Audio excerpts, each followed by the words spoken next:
तकईले मोहब्बत दिल तोड़ के जईबा, हमरा अखिया में आंसू छोड़ के जईबा। कसम खैले रहा साथ जन्म भर निभैब, आज भी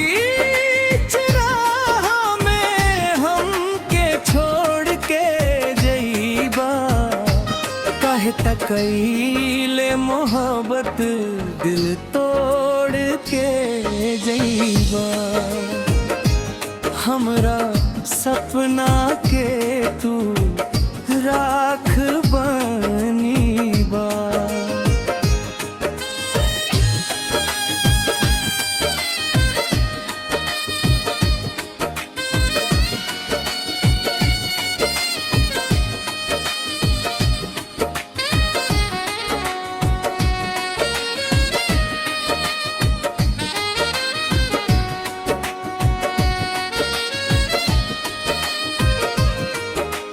रोज रोज फोनवा पे बात करास, कारते मीठ बोलिया सुनावस। अब वही होठवा से जहर बरसे, काहे दिलवा के आग लगावस।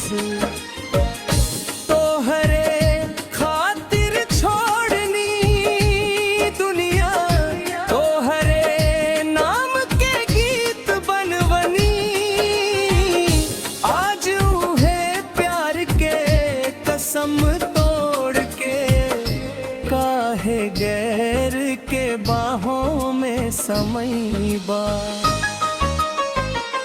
काहे तकईले मोहब्बत दिल तोड़ के जईबा।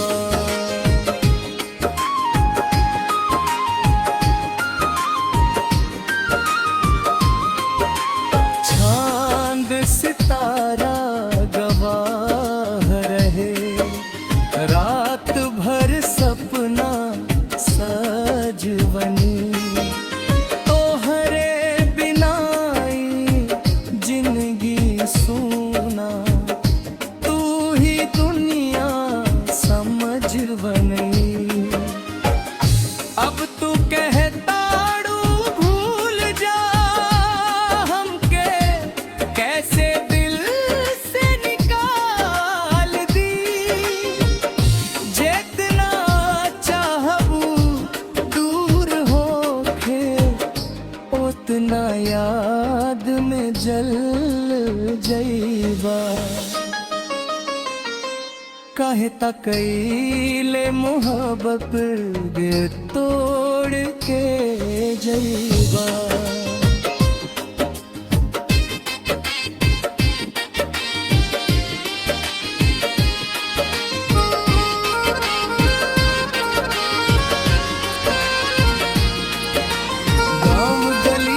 पूछे हाल हमार, काहे चेहरा बुझाइल बा,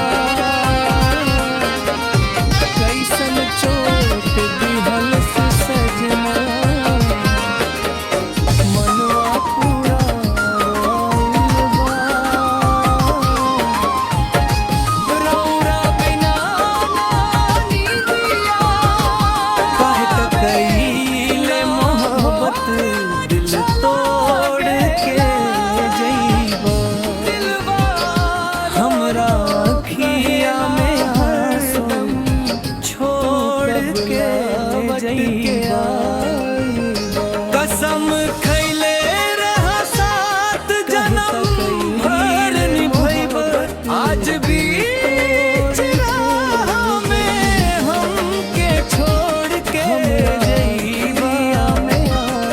तकईले मोहब्बत दिल तोड़ के जईबा, हमरा सपना के तू आज भी राख बनीबा, के छोड़ के जईबा। अगर चाही तो यही गाना के खेसारी लाल स्टाइल।